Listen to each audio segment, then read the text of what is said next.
Εξομολογήστε το Κύριο διαγραφός, αλληλούια, ότι στον αιώνα το έλεος αυτού, αλληλούια.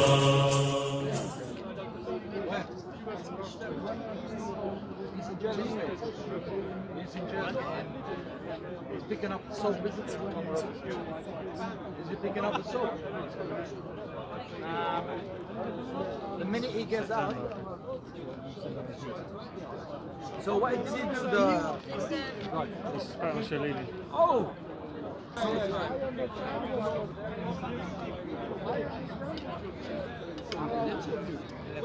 Well, my first thought is that, like, from the impression that I see of the police acting here, like, I was quite encouraged because for years and years we've watched as police have done absolutely nothing whilst Muslims assault people randomly, indiscriminately, and without any consequence.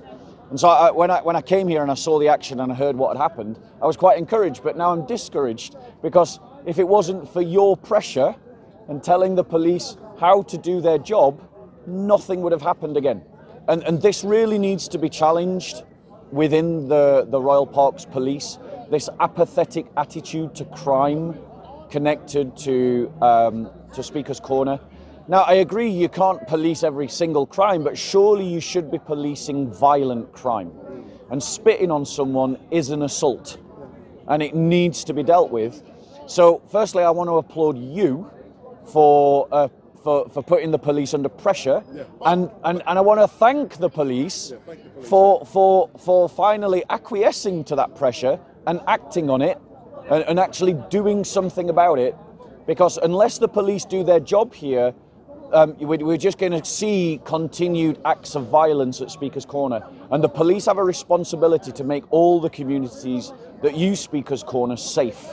That's correct, but if I could come in there, you know me by now, it's not about me, but I accept the point you've made, but the important bit is they've taken notice, they've taken action, they've arrested the gentleman, Shalini's gone off to the station, evidence has been gathered, and let's see the next stage in the process if something has been done, but that is a positive step. It's a good act, but let me just jump in. Isn't it amazing how all of these jihadi dogs are always so brave against women? They're always so brave against women. They're always so brave against people that they can bully. And that tells you a lot about their attitude. One-on-one, to a man, they're all pussies. And when it comes to someone who's willing to stand up for them and can stand up to them, they leave them alone. They go after the women.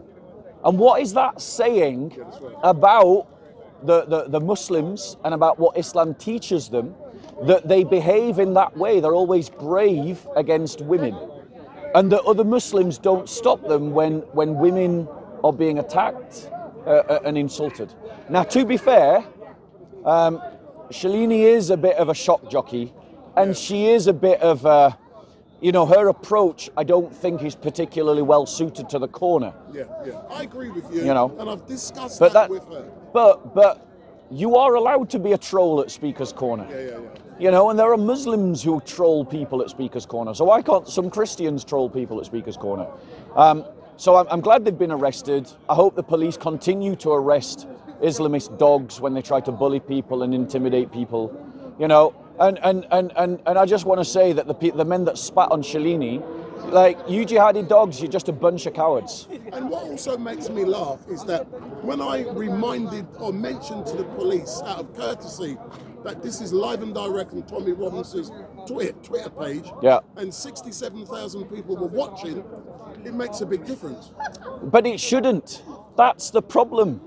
But isn't that the problem, Street Mike?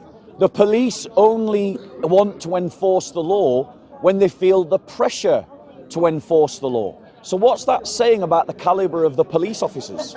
Surely a police officer is in the police force because they have a desire to create an ordered society that is safe for everyone, and they have a sense of duty. So what is happening in the Royal Parks Police that it isn't an instinctive desire of duty to protect people from bullying and intimidation? Why is it they only act when they get exposed for not doing so? And that's the problem with the police in the Royal Parks, is that unless they feel the pressure from outside, they don't do anything. We've had how many murder attempts inside the corner? Yeah, Too many. Yeah. You know, they tried to murder Hatun, they tried to murder Dr. Banda, right? You know, and we've organised protests here because of that. Like, if the police don't do their job, then the people will start defending themselves, and then you end up in this bad arms race. You end up in this downward spiral. The way you stop that downward spiral is that the police actually have a sense of duty to take these wannabe jihadis, these wannabe bullies, these roadmen who think that they're super hard and that they're gangsters, that you take them out and you cultivate within the park a place of debate and a place of speeches and a place of intellect, not a place where wannabe roadmen try to act the gangster towards little women because they're too chicken shit to go up against anyone that can stand up to them. Excellent, Bob. I won't be asking you because... That's to you two as well, because I can see you mocking. I'm mocking him. No, you're mocking me, bro. But I won't be... Off camera, off camera, we got two people trying to be all intimidating.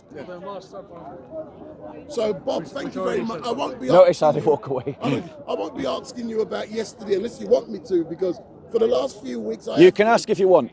I will. So, did you get the chance to visit or look at the event in Whitehall yesterday? Yes, no, I have a confession to make. Oh, God. So I said that I was going to go last week, and then I ended up not going. And that's because I ended up just being like, you know, busy. A normal person. We're a normal person, like with a life outside of this kind of stuff.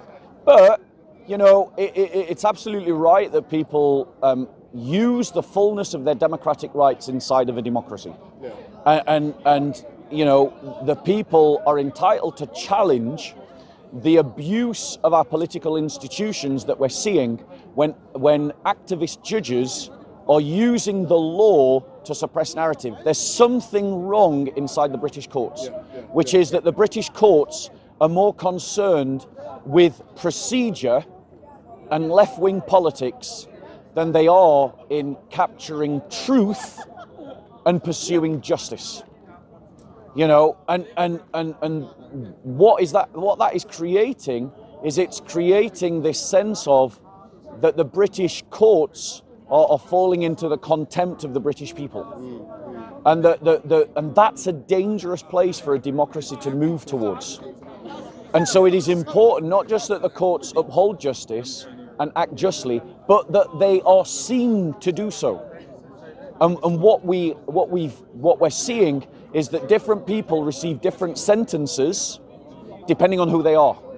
So you're more likely to be thrown in prison if you say someone is a paedophile rather than if you're actually a paedophile, as we've seen in our courts. That if you support one kind of terrorism, you can get off scotch-free if you support Hamas terrorism, but if you call out Hamas terrorism, you can get chucked in prison and arrested. So the whole system is seen to be broken, and that's not good. It's not a good place for a democracy to be. It's not healthy for a democratic society to be.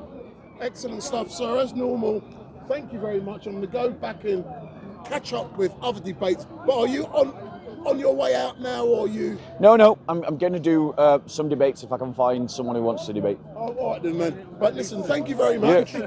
And off camera, off mic. They don't want to debate. See my point? They don't want to debate. But off camera, off mic, I wanted to say something quickly. Off camera, off mic. That's very specific, isn't it? Oh, yeah. Sorry, don't know whose microphone that is. It's always private with you two, man. What's going on? Is that it? That was a quick one. Guys, I'll be back in a second. Somewhere in there. Alright. Have a good day, guys.